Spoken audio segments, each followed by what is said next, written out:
Hi everyone, welcome to a brand new episode of Genre Equality. I'm Hitzir. I'm Hardy. I'm Isa.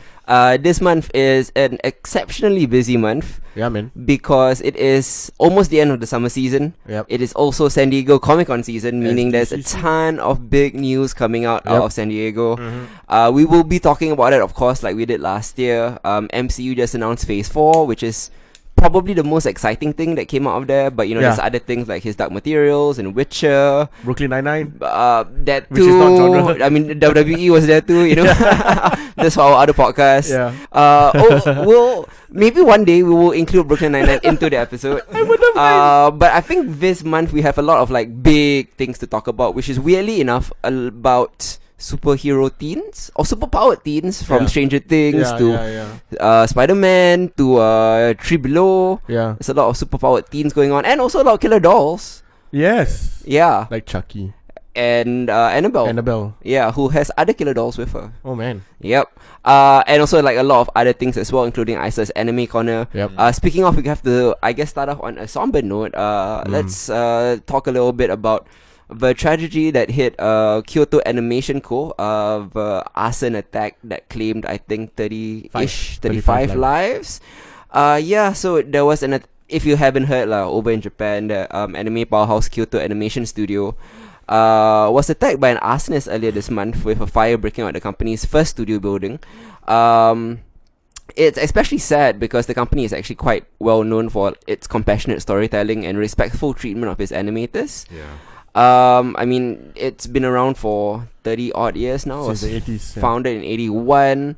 And it's acclaimed for its focus on animes about preteen and teen schoolgirl empowerment lah. I mean- KyoAni, or its shortened form, KyoAni, has more than 21 series to its credit, which is quite a lot. Yep. Some of which has been licensed to Netflix, so you might have seen it as well, including the hit show Sound Euphonium about high school music club. In 2016, the studio actually had its biggest breakout hit with the feature release of A Silent Voice, about a shy, hearing-impaired girl who is bullied and forced to relocate to another school. This creates such a stir that her bully becomes an outcast and is forced to confront his hate and cruelty. So very compassionate storytelling lah. Besides that, also it has this thing called the Kyoto Animation Award, which singles out original novels and manga, publishing them to their own imprint, and producing several winners and anime projects from that lah.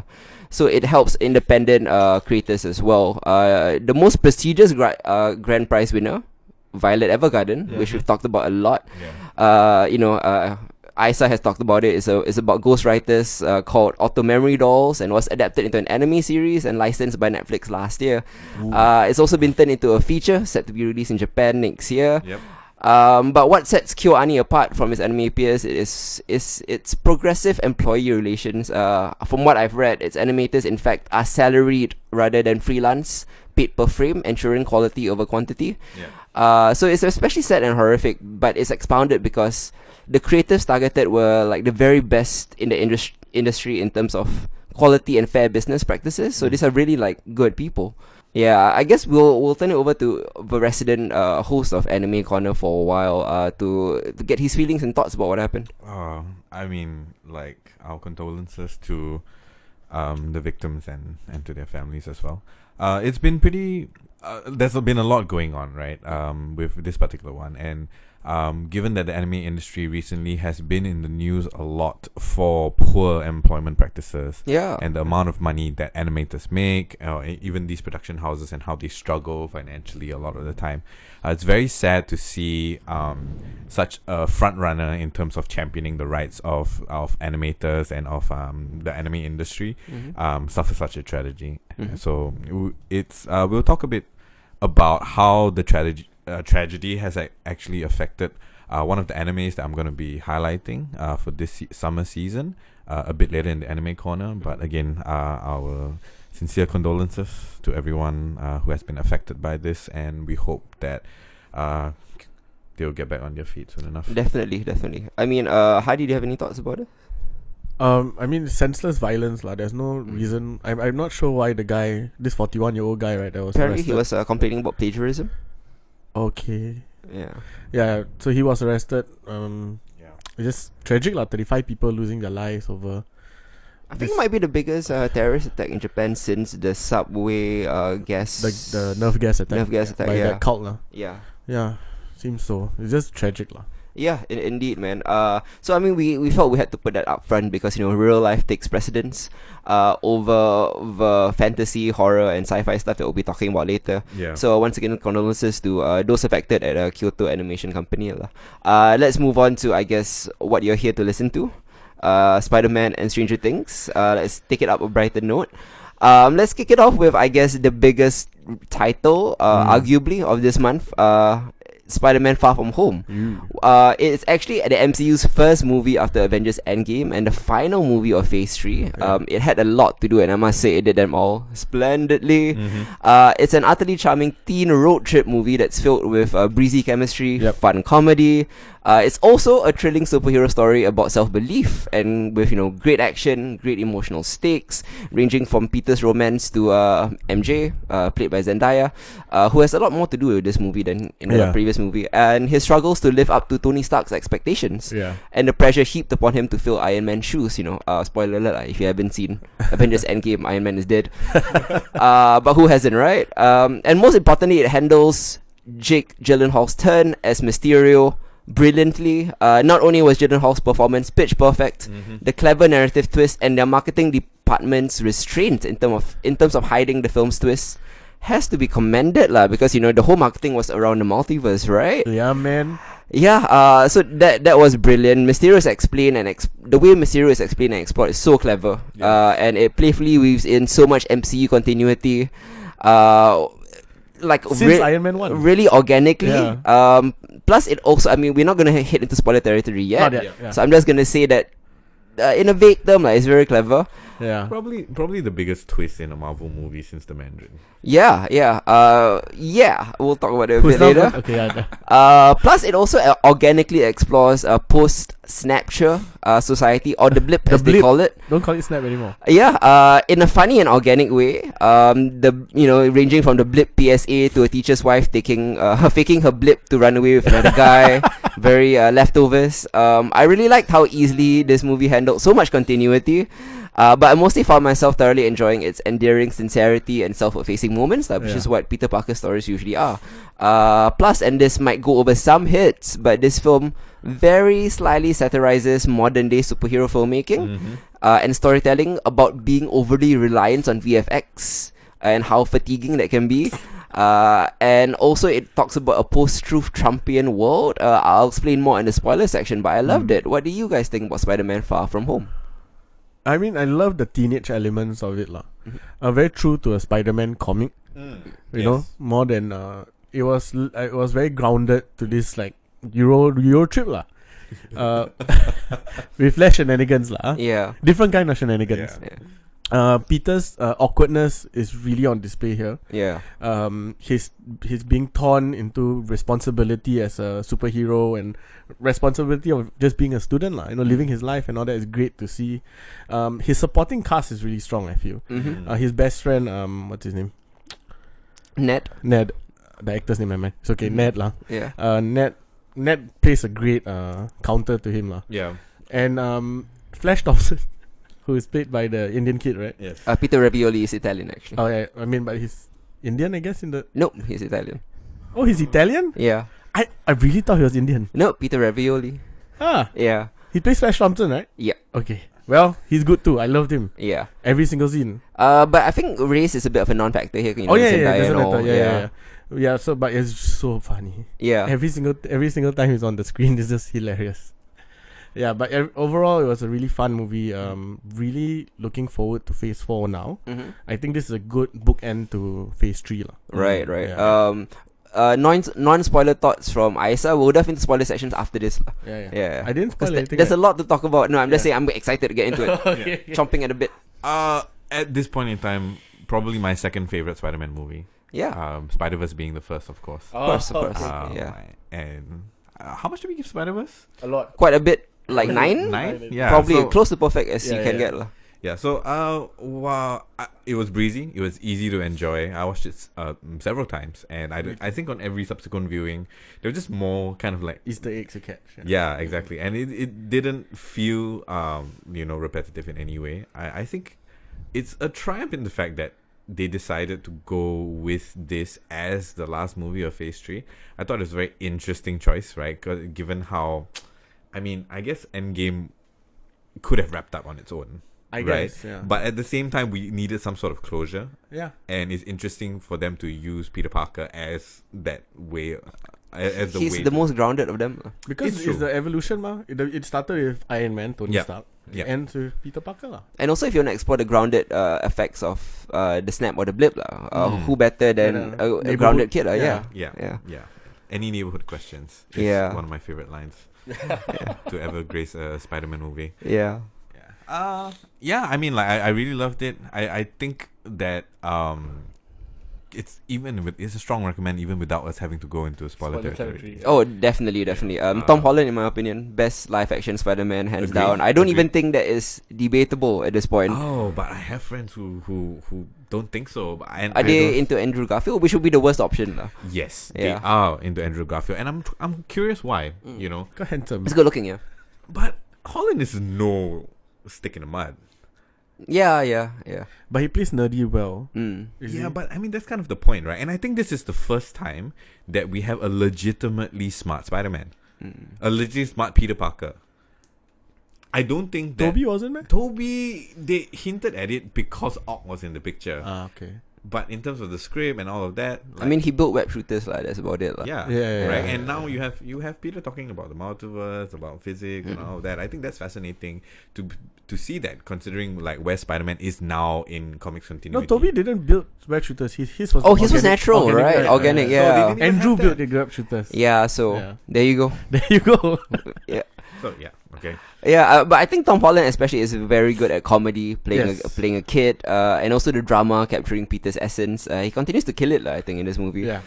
Plus, I think the MCU's handling of Spidey and Peter as a character is very spot on, delivering those quintessential themes of responsibility without ever needing to repeat Spider-Man's overused line, with great power comes great responsibility. Yes, did they ever use that? They've Oh, never no, right? used it. They've never showed us Uncle Ben. In fact, Tony is kind of a stand-in for Uncle Ben, or reminds him of Uncle Ben. In fact, Which is great. Which is kind of this hidden subtext that is there. I think this movie also finally did a good job in giving Zendaya something to do, because she was fairly one note in a too cool for school kind of way in Homecoming. Yeah, But she's fleshed out a bit more, and I think Far From Home made her a compelling love interest for Peter. it was very good. The chemistry is solid. Plus, Zendaya has been a bit of a revelation for me lately in a HBO series called Euphoria. So I'm Very glad good. to see her be better utilized. I think she's a good actress. Before we delve into spoiler sections, ratings, guys. I'm going with 8.5. Nice. Yeah. Wow. Same for me, 8.5. Yes, it's 7.5 from me, which is Oh, high, okay. but just not as high as you guys. Okay, spoiler sections. Comic book fans already know lah. You can probably see this Mysterio twist coming, considering his whole gimmick is about trickery and illusions and conning people. But I think the movie probably wowed casuals with the twist. How they updated his VFX powers to incorporate bits of MCU history is very well done. Yes. Plus, this villain is such a good way to explore, the post-truth Trump world without being too political. And the way Mysterio kind of mocks how modern superhero movies are over-reliant on VFX fatigue is very cool. And on a technical level, the way they crafted Mysterio's illusions was so visually innovative and a little scary at points, especially the scenes where Peter didn't know what was real and what was fake, or what he was yes. fighting. It really evoked some of the classic and trippy Mysterio artwork from Yes. the comics. Frame Yeah. for frame, actually. I mean, what do you think about the twist, the Mysterio twist? First of all, it comes halfway through the movie. I Actually. mean, we kind of expected Of it, course, right? because we But read the we know. comics. Yeah, Yeah, I know. So when it came out, I was like, okay, that's brilliant. yeah. First of all, I was a bit disappointed because Multiverse died. Well, they're Lived addressing and that. died. We'll talk about that in the SDCC segment. But Yeah.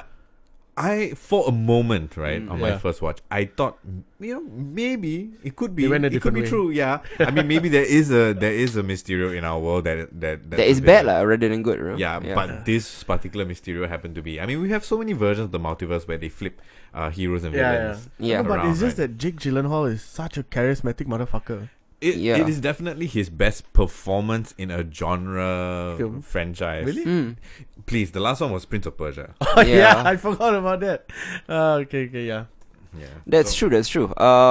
I mean, I thought this was a good way to kind of redeem the Mandarin twist, which wasn't very well received. Yeah. But actually thematically, right, the Mandarin thing plays into it because this film just so smooth thematically. It draws from continuity bits, which were nice. Yeah. Mm, But the yes. meaning behind the threats were better. The movie intentionally evokes Iron Man 3 in many ways, Yeah. including the Mysterio being the Mandarin, to Tony and Peter dealing with loss and unreasonable expectations. Tony and Peter trying to abandon their suits and Yeah. abandon responsibility. And these bits of baggage really show that how Peter is really the rightful heir to Tony, flaws and all. To keep the comparisons coming, his identity is even outed at the end of the film, much like in Iron Man 1. Yeah. Yeah, so I think the thematic resonance between Iron Man and Spider-Man is very it's very cohesive. Yes. Yeah. Speaking of which, let's talk about the mid-credit scenes. Yeah, sure. The first one, the second one is more relevant, but the first one got me, Thinking. no, it just popped. It made me Okay. excited lah. Yeah, it's fucking insane. J.K. Simmons returning as J. Jonah Jameson, fucking fantastic. What he was the best J.K. Simmons, best J.J. Jameson ever lah. Yeah, I mean, what a cool, right, to get J.K. Simmons back.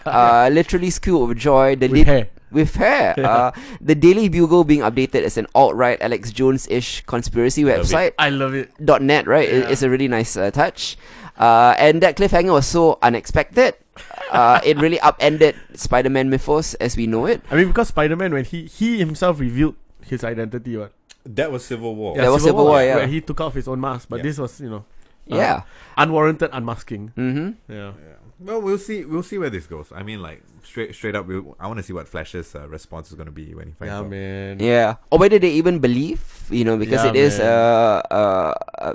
Alex Jones-ish kind of A guy. lot of people do believe. A lot of people do lah. Exactly. Yeah. So how is he gonna get past this? This Yeah. is a really excellent cliffhanger. Yes, Exactly. it is. It's a welcome to Phase 4, motherfuckers. The status quo is upended. The world knows Peter is Spider-Man. Where do we go from here? Yeah. I don't know. I've never seen this done in a movie. I've seen it done Yeah. in the comics, but this is the first legitimate uncharted territory for Spider-Man in film. I Yep. feel like it was a very parallel to Iron Man 1, Yeah. where the end Tony reveals he is Iron Man. As I mentioned, yeah. But the parallel, I feel, I loved it lah. I just love this whole idea of what do you call it? An out Spider-Man lah. Mhm. An outed Spider-Man. Mhm. I want to see how it affects his whole life lah. I mean, Yeah. I mean, with Mary, with his aunt and- Clearly, his identity being out there is has far more dire consequences than Tony's Oh, yeah lah. being out there, right? Because Tony's not around anymore. He's not gonna have protection from them. God knows where the Avengers are. Well, we know where the Avengers are because they told us in SDCC. But still, like, it's gonna be pretty interesting to see how he's gonna deal with that on the ground without Tony's resources. True. Yeah, indeed.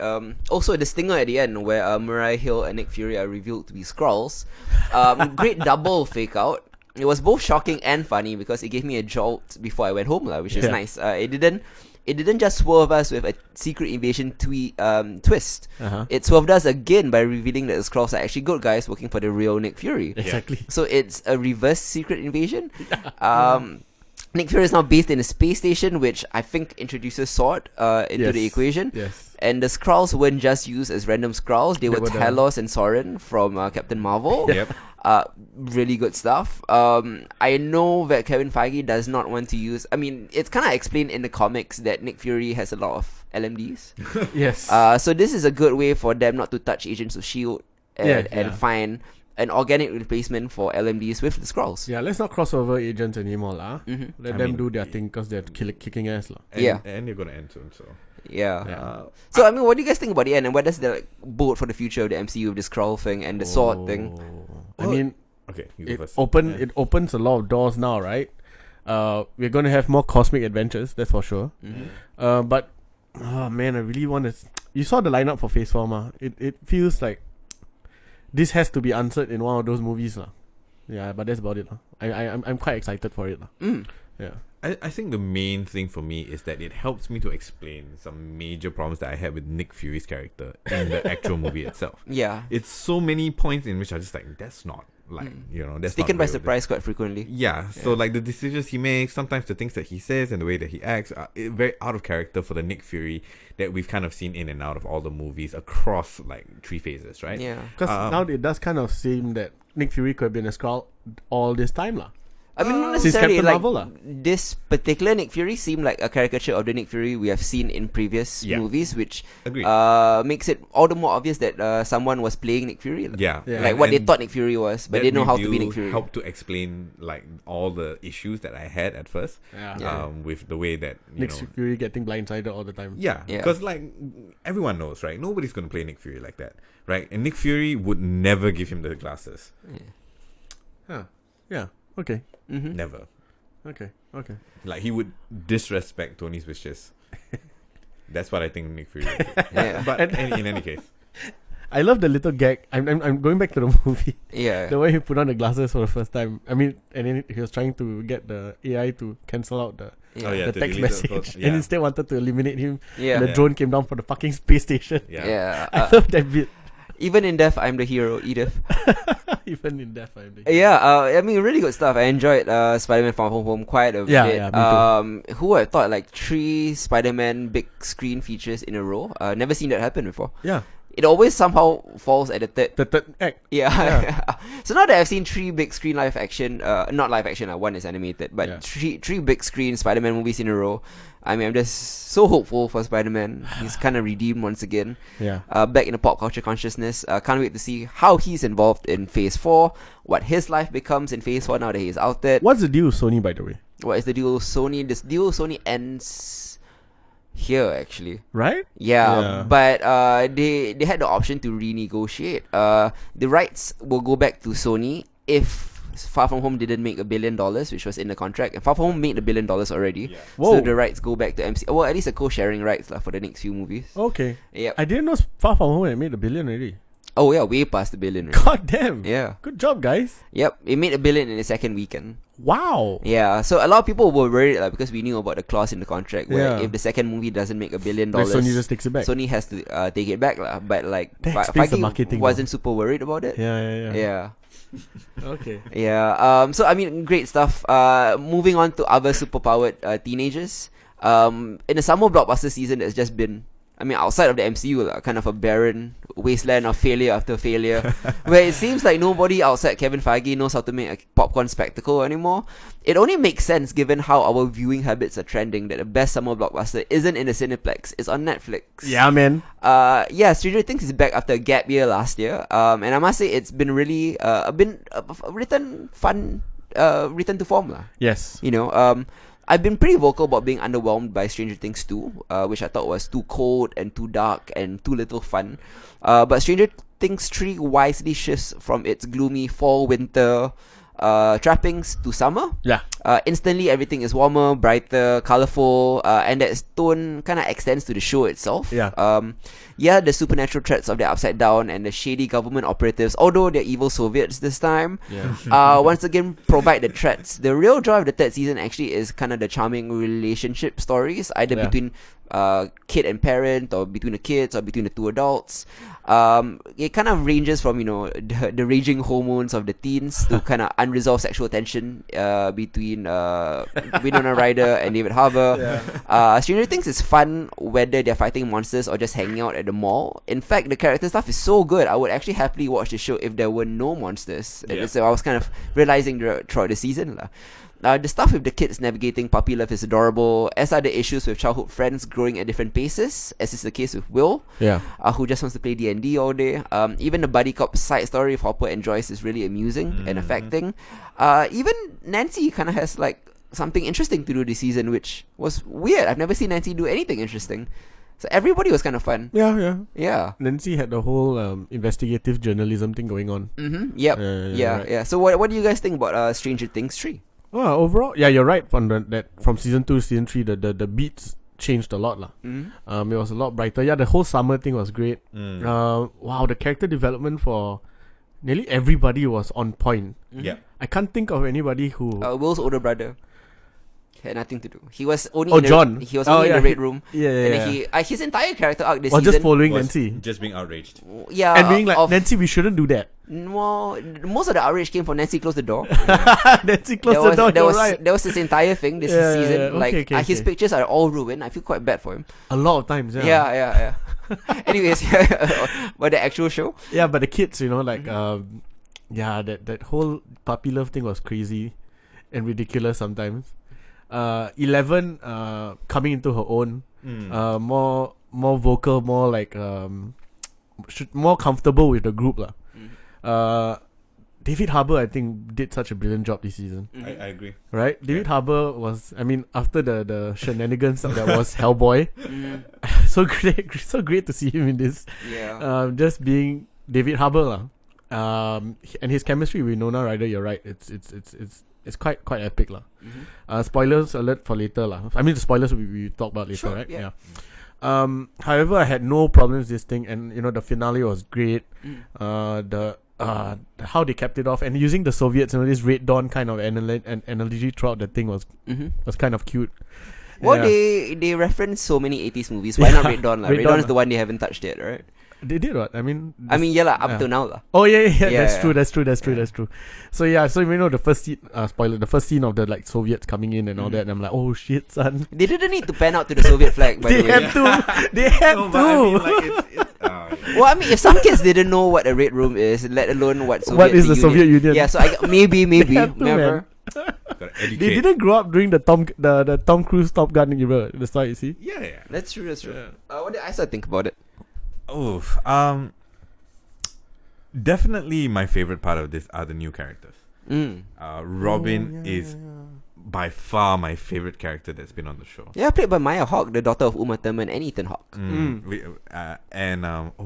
What's the little sister's name? Erica from Erica. season 2, who stole the show in season 2. Yeah. Yeah. She's back. She's back. It's so good. I think that overall, as much as the acting has been really good for the last 2 seasons, especially in season 1, not so much in season 2, I felt like the acting has been great this season, right? With the whole like possession thing and everything, do that. It gives me a bit of hope for I can't remember his name. What's his name? Billy? So the guy who plays Billy, he's going to play Nightwing apparently. Yeah. So I'm curious to see. I Dark felt like Montgomery, I think is his name. yes. Yeah. I am looking forward to see more from him because I do feel like he definitely had a lot more range this time round instead of just being like smoking bad boy, looking cool with That's the true. mullet and all of that. And Nancy got a great character arc, and we got to see like her range as well. 11 gets a bit more. We get to see her range, which is nice. It's nice to see her back in the role that we started out with because like the other roles that she's been playing, like in Godzilla, for example, have been very one note, generally Kid, speaking. But that's Godzilla, like everyone from Carl Chandler Was to one- Ken Watanabe was was one one note. Was lah. one note, yeah, Yeah. fair enough. Yeah. Like the They had to be because Godzilla. Godzilla was had the most star. range. Exactly. The Godzilla had the most emotion. Yeah, indeed. I mean, although they've done this every season, kind of breaking off into subgroups works better than it has ever done because Yeah. they paired the characters with the most chemistry together. Yeah. I think by far everyone seems to agree on this. Like the group that everyone loves the most is the Scoops Troop. Yes. Max, Max and 11 are cute also lah. But the Yeah, Scoops Troop is what everybody loves. Steve, Dustin, Erica, and Robin. Stole the show in my opinion. Robin, as you mentioned, is flat out awesome, and kind of the way they subverted expectations with her. I was always obsessed with you speech. Yeah. It's very clever. They even found an interesting way to present the upside down threat in familiar characters like Billy, as you mentioned. Although I won't spoil other than to say that his backstory is really good. And Dacre Montgomery does a wonderful job humanizing Billy through mostly kind of just facial acting. Yes. Yeah. Yes. But beyond the character work though, the scale of the action this season is crazy. Yeah. For sure. It's really leveled up in terms of the VFX. It's like a summer blockbuster. Yeah. Those last 2 episodes especially were off the charts epic in terms of the VFX work, the production design. Way better than any summer movie that I've seen this year. Yeah, man. It was propulsive, tense, exhilarating, always fun in a Guardians of the Galaxy kind of way. You know, it never got too heavy. In terms of skill and spectacle, this was the most impressive season by far. Hands down. I even think that Yeah. VFX wise it was better than things like Spider-Man. Yes. Okay. And also like the level of production detail and like just rebuilding that mall. Starcourt. Yeah, Starcourt. Yeah. It's crazy lah. But I mean, we love the season. We all did. Any complaints about it? Complaints. Like downsides, things you did not like. I can't really think of any right now. I felt there was a near. I'm quite sure there are. Mhm. It's just that I cannot think of any. You got any? I did feel that the whole Russian element really took a back seat, which is fine by me, right? Because you've got a monster story going on, you've got all this character development going on, and then you just have kind of like these two-note Russian villains at the back, right? You never get that never gets fleshed out. You don't get a sympathetic villain character on their side either. Well, that was the scientist. Yeah, the scientist guy. Yeah. Yeah, but I mean, Alexei, as much as I Became a loved him, hero in the end, lah. Yeah. you know, but like there wasn't a compelling villain. You get what I mean? Mm. I Like, it was guess. really, really very much focused. They were the light bulb to this season, and I just Okay. like okay, Because Billy is more of the main. yeah, because Threat lah. that's the monster side of things. Yeah lah, right? yeah lah. That's from the upside Yeah, down. yeah. Not from the Soviets, lah. Mm. Yeah. Okay. Yeah. I do agree. I also feel like the threat of the upside down is starting to feel repetitive. I could be done with it lah. If they wanted, they could. In season 4, which I'm sure is happening because the show is so popular. Yeah. If they wanted, like a new villain could easily be like number 1 or number 2 or number 3 or number 4 or I number would 5. love that. All that lah, you know. Yeah. Oh yeah, that wasn't really talked about, right? Yeah, because everybody hated it last season. Yeah, we did. Yeah. We did. But we don't necessarily need to bring back that girl. We could bring back one of the others like as a Yeah, villain yeah. because they all have superpowers, right? Yeah. That was number 6, right? Oh, Was it 8, Was I it think. Yeah. Also, the show does wear its pastiche of 80s influences like Steven Spielberg, John Carpenter, Stephen King on its sleeve, but more often than not, the nostalgia doesn't get too overbearing. Yeah. The season seems to pay particular homage to The Thing, Invasion of the Body Snatchers, Yes. Red Dawn, as you mentioned, Yeah. and of course, one of the Russian guys was obviously the Terminator. Holy shit, you're right. Yeah. They even referenced Arnold Schwarzenegger when he was coming did, into they the did. room, right? Yeah. Thankfully, its amazingly epic finale blows up the show in ways that can herald a really fresh departure for season 4 if they wanted to. Yep. Overall, the forward momentum and elevated sense of fun made this season really work for me. How would you guys rate this, and any final thoughts? 8.5, really great. Really great.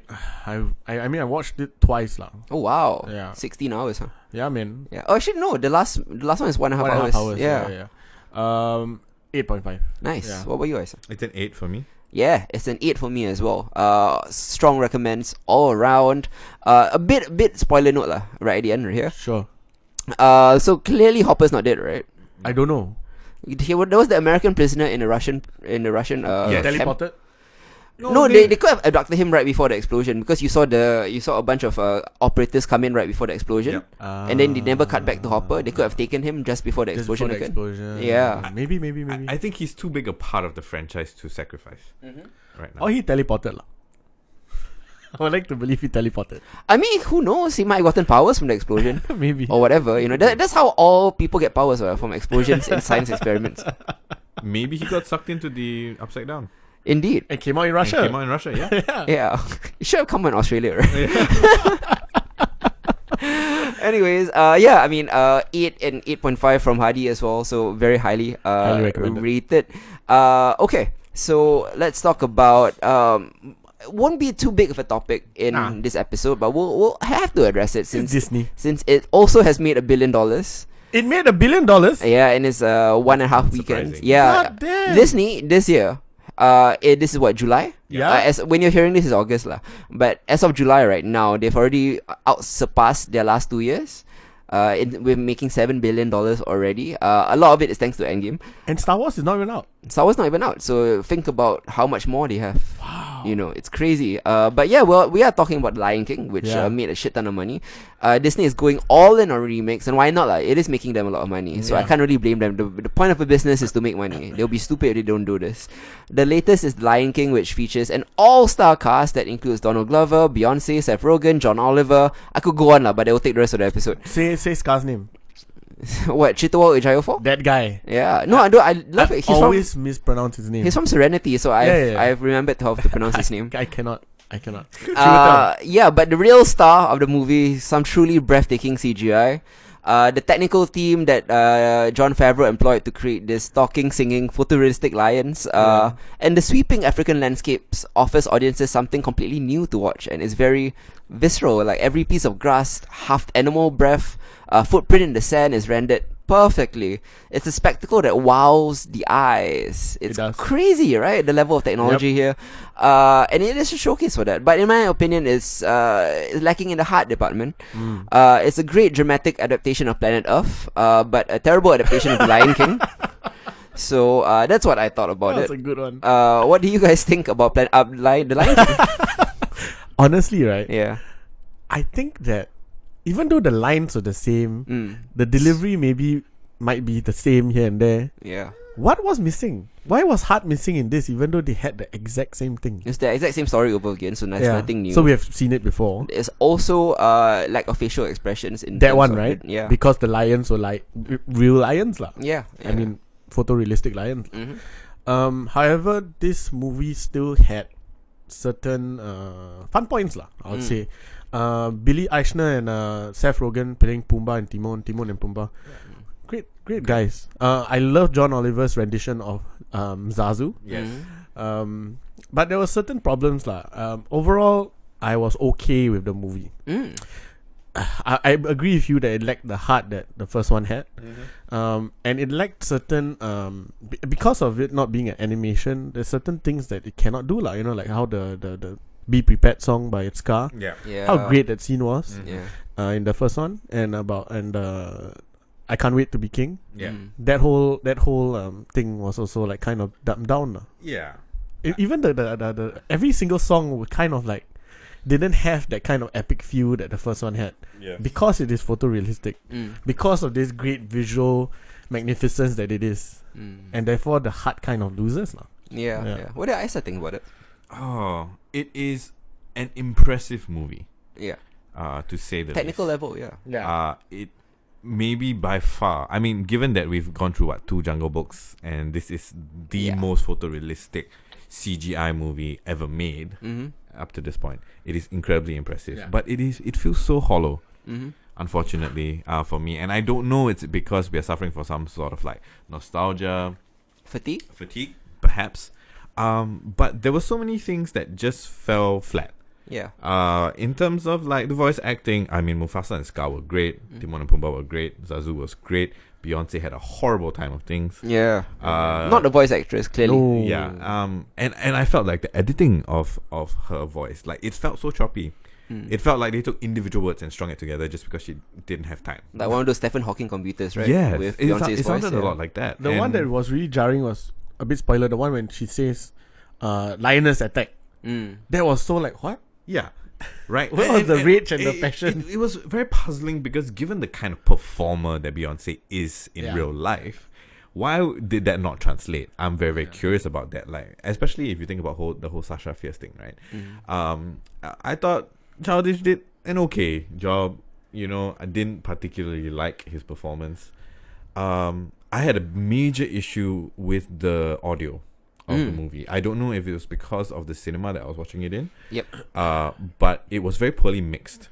I felt none of the songs sounded as grand as they needed to be. Yeah. And I felt that you needed it to be even more grand in order to offset the lack of fantastical elements all around. Yeah. Right. And it was quite annoying. Yeah. It was really, really quite annoying because there were times when certain things were too soft. There was times when the vocals were too loud. And given the sheer amount of like musical theater talent as on this show, or just music talent on this show, the singing wasn't great. Yeah. You know? So I mean, like there were so many like meh things, as you like to say. Yeah. There's so many meh things, and it just didn't hit home for me. You know, I think I mean, and right now on the interwebs, there are just these edits that are floating around of the CGI being edited by fans to look more like the cartoon, right? Where it's an animated 3D animation as opposed to a photorealistic one. And those look great. I would totally watch that. Yeah, you know? same here, man. And so, yeah, that's kind of all I have for it. Same. I mean, yeah. I go think good. On a movie, like on a technical level, you're right. It does surpass it. This is one of those movies where it is the it kind of benchmarks for the next photorealistic movie. Sure. That the technology that they developed for this movie will go on to make better movies lah. Yeah, Yeah. I do agree that, but kind of. Okay, But yeah, this movie kind of no heart. So lah. for me, like, what sits at the top right now of photorealistic movie making, right, is Planet of the Apes. Oh, okay.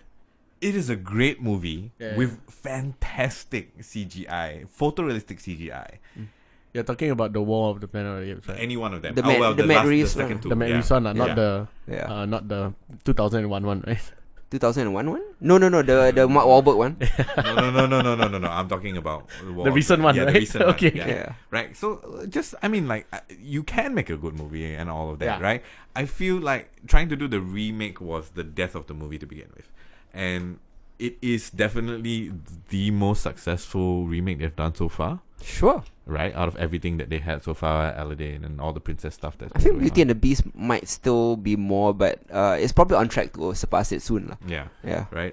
Definitely the most impressive visually of the Yeah. lot, but Yeah. I mean, this is a movie that kind of works best in white shots. You know, when you can pretend it's real, but when you get to the heart of it, I kind of wonder what the point of it was. I'd even go so far as to say that I kind of enjoyed Aladdin more as a remake because it has its own spin on things. Like Will Smith made the genie his own, and there was nothing about this that was new or anything. Like a remake should offer something new and a fresh interpretation. I mean, it's too minor. The new stuff is too minor. yeah, I mean, otherwise, Yeah. what's the point, right? Exactly. It was just an excuse to show off new technology. Oh yeah, definitely. well, Hadi and I were talking about, like, what's new.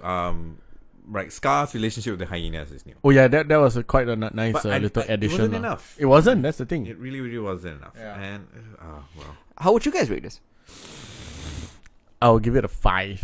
Okay, Yeah. Isa? it's a 5 for me. It's a 5 as well. We all agree that we cannot super fail it just because No. the technology is so great. Yeah. But it's the entire 5 is the technology. It's a technology. Like all 5 points are technology. Beyonce was -4. What you mean? It could have been a 9? No lah. No. No, Beyonce was like a negative, non-factor. Yeah. Non-factor. Next up, I'll be trying to go through quick hits as quickly as I can because we have Anime Corner and SDCC highlights to go through as well. But there's a ton of TV shows and movies that I want to talk about this month as well. I think the best thing on TV right now, genre or not, is kind of the lo-fi surrealness of HBO's new Spanish language horror comedy called Los Espookies. Oh. Created by Fred Armisen. It is a very weird show.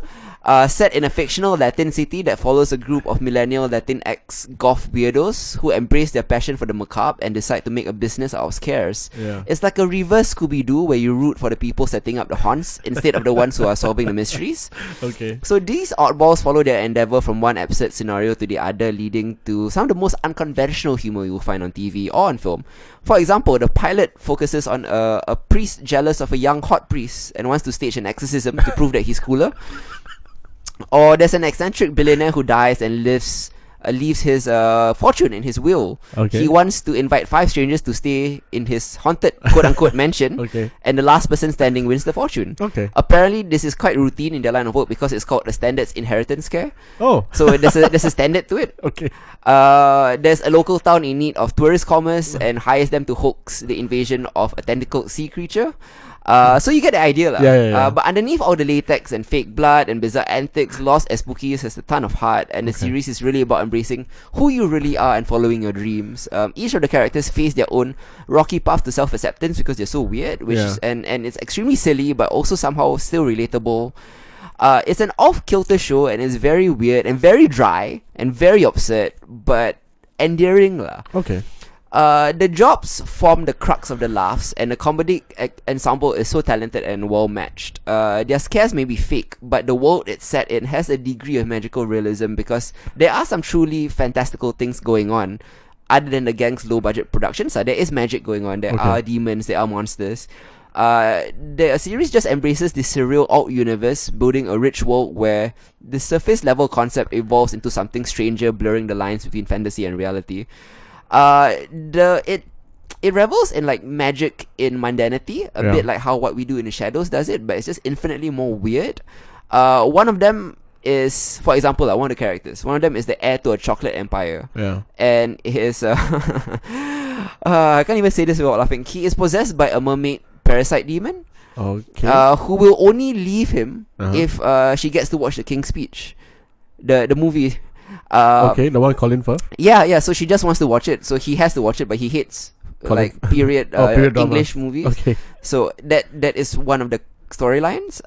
There is Tati, who is very dim-witted and blank and invulnerable to pain, and she does manual labor jobs. And when I mean manual, like really manual, like she works for an orphanage where she's a fan, like she turns the blades of the fan like manually. Oh wow. She also works in a town square where she moves the hand like second by second.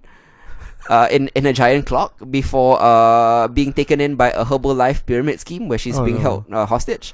There is Ronaldo, who's kind of the lead character of the movie, whose name is spelled without a Y. It's Renaldo. And the missing Y has haunted and traumatized him for his life. It's so weird. And he kind of spends the movie, not the movie, like the series, kind of wondering where his Y is. Where his Y is. There is kind of this infectious camaraderie that makes you invested in all their schemes, and its use of subtitles actually aids punchlines rather than detracts from them. Okay. There's so many quotable jokes here. I won't spoil them for you. Lost and Spookies is very off kilter, but it will not be for everyone. It's a show about weirdos for weirdos, made by comedians who built their careers out of askew humor. But how many times have you watched the show and said to yourself, I've never seen anything like this before? And this show will make you say that a lot. I think it's a 9 out of 10. My favorite thing that I've seen, at least 9 out of on 10, this wow. month's episode. Okay. Next up, I'll be talking about the second season of an animated series that me and Isa really like. If you listen to Genre Equality a while now, you know that we adore Guillermo del Toro's Tales of Arcadia animated franchise. Yes. We loved all 3 seasons of Troll Hunters, and we really liked the first season of his spin-off series, Tree Below, which we reviewed last year. Set in the same town as Jim Lake's epic troll hunting adventures, Tree Below shifts from magical fantasy to science fiction by focusing on the town's resident aliens, Aja, Kroll, and Vex. Yes. If you don't know, they are royals on the run after a military coup overthrew their family's rule on their planet of Akiridian 5. Yes. The show follows them as they try to blend in and make Earth home and save their people. Season 1 was extremely fun and featured a lot of crossovers with Troll Hunters because the alien story is happening in the same time and continuity as the Troll Hunter story. But since Season 1 ended at the same point as the Troll Hunter series finale, Tree Below's second season is now free to move forward, unencumbered by continuity and tie-ins. I mean, there are a lot of like cameo characters. Yeah, they are. But like it doesn't have to tie into there's this event that happened in season 1 of season 2 of Troll Hunters, and then you have to tie in, that kind of thing. I think this freedom has kind of allowed Tree Below to expand his own mythology and delve deeper into his own characters. Season 2 picks up where Season 1 left off. Aja and Krell are reeling after the battle against General Morando's bounty hunters, and the reveal that their bodyguard, played by Nick Offerman, Volvato's Vex, betrayed them. This sparks off a lot of compelling family dynamics that involve our 3 main characters and even their caretaker, AI, Mother, who grows more sentient and more sassy and develops into a more important character this season. Yes. There's also a cute romance between Vex and Toby's Nana, and Aja and Steve Pelchuk, which continues. It's really cute. I really like this show and season 2 in general. What do you think, Isa? The stakes were definitely. I felt like the stakes were higher this time round, right? Yeah. And because Jim and the Trolls have vacated and gone elsewhere. New Jersey. Yeah. Oh, it's New Jersey. Yes, Yeah. that's right. Right. The new Troll City is in New Jersey. I just thought that it gave them the space to kind of explore, like you mentioned. The relationships are very, very interesting, and I do feel like they revisited a lot of the thematic things that they hit on at the end of season 1. There's again the whole idea of betrayal and forgiveness, and then another round of betrayal in a very different way, playing very much into Vex's personality, right? Whereby his main priority is to keep them safe regardless of what it takes. Yep. And it's moments like that, and AI coming into her own maternal instincts, which I found fascinating. The action has always been good. This time around we get a lot more of that, and a lot more characters are involved all around, and I thought that really helped with moving this idea of belonging, right, despite the fact that you are not from here. Yeah, indeed. I think it's impressive that the emotion and character beats never falter because there's so much story in a very short stretch. It's a short season, and it makes it feel very fast-paced and action-packed, and there's not a wasted moment, Exactly. unlike a lot of other Netflix shows. Definitely. Also, they tie in the history of the alien Acaridians with existing Troll Hunters mythology in very cool ways. Yes, I really like that. There's a lot to do and they did it well. They even incorporated characters like Toby and the Creep Slayers as part of the main cast. While they were only cameos in season 1, they've kind of successfully broadened them into full characters in Tree Below mythology too. Yes. And it's great. They've done it all without compromising the pace of the storytelling. Action is great, emotion is big and effective, the pace is swift, characters are admirably serviced, and its political subtext, it's kind of very savvy in a kid-friendly kind of way. Yeah, it's not as... I mean, it doesn't mince anything like About the- Dragon Prince does, right? Like, Yeah, for yeah. example, about war and like making difficult decisions as the people in charge and Yeah. all of that. I think it really does thrust the two teens into as the new royals. For the first time, we kind of like have to grapple with that idea, which we didn't have to do in season 1, that they are the incoming royals themselves. Yeah. And they have to make difficult decisions that will affect not just them and their friends in Arcadia, but the entire planet that they're from. Yeah, so And- I really enjoyed it. for Yeah, sure. I mean, they also continue to hit upon the whole like illegal immigrants, refugees, or illegal aliens, if you like. The story derives out of dramatic tension from how local townsfolk and bigoted government agencies treat them. Yeah. Again, quite politically savvy for an epic kid adventure. A heartwarming story about how a powerful alliance of marginalized and mainstream people can be if only they empathized and stood up for one another. Really loved it. I think this season wrapped up our Tree Below's arcs very nicely. Also Yes. majorly teased the concluding chapter of the Tales of Arcadia trilogy, planting the seeds for the next spin-off series called Wizards. This is obvious setup for the big finale featuring, I guess, all the Troll Hunters and Tree Below characters, and I can't wait to see how it comes together later this year, actually. Oh, really? Yeah, it's coming out in Wow. October, very quickly. Nice. That's Yeah. How would you rate this? good. This season was a 7.5 for me. Nice. I'm rating this 8 out of 10. Very highly recommended. I have no rating. It's fine. You haven't seen all Troll Hunters either, right? I have seen Troll Hunters. Okay, yeah, okay. I haven't watched Tree Below yet. Alright. Next up, I'll be talking about a very small, I can't say indie, yes, it's an indie film called Crawl. It's directed by Alexandra Aja. This film is very tense and the most thrilling cinematic experience I've had this year. Can I say that this film was kind of unexpected? Yeah. Yeah. In terms of... I thought it was going to be bad. Why? I don't Alexandra know. Aja is... Okay, like, he's hit and miss, but Exactly. yeah, I get what you mean. Yeah. So when I saw the trailer, because I just watched the trailer, and I was like, oh, Mm. okay, I guess it's got crocodiles. Alligators, sorry. Yeah. Yeah. Don't be speciest. Yeah. But yeah. Yeah. It's if you don't know, it's set in a massive Category 5 hurricane in Florida. Makes sense. Crawl follows a father and daughter duo trapped in a rapidly flooding basement crawl space Exactly. alongside huge hungry alligators that crawl in from the drains.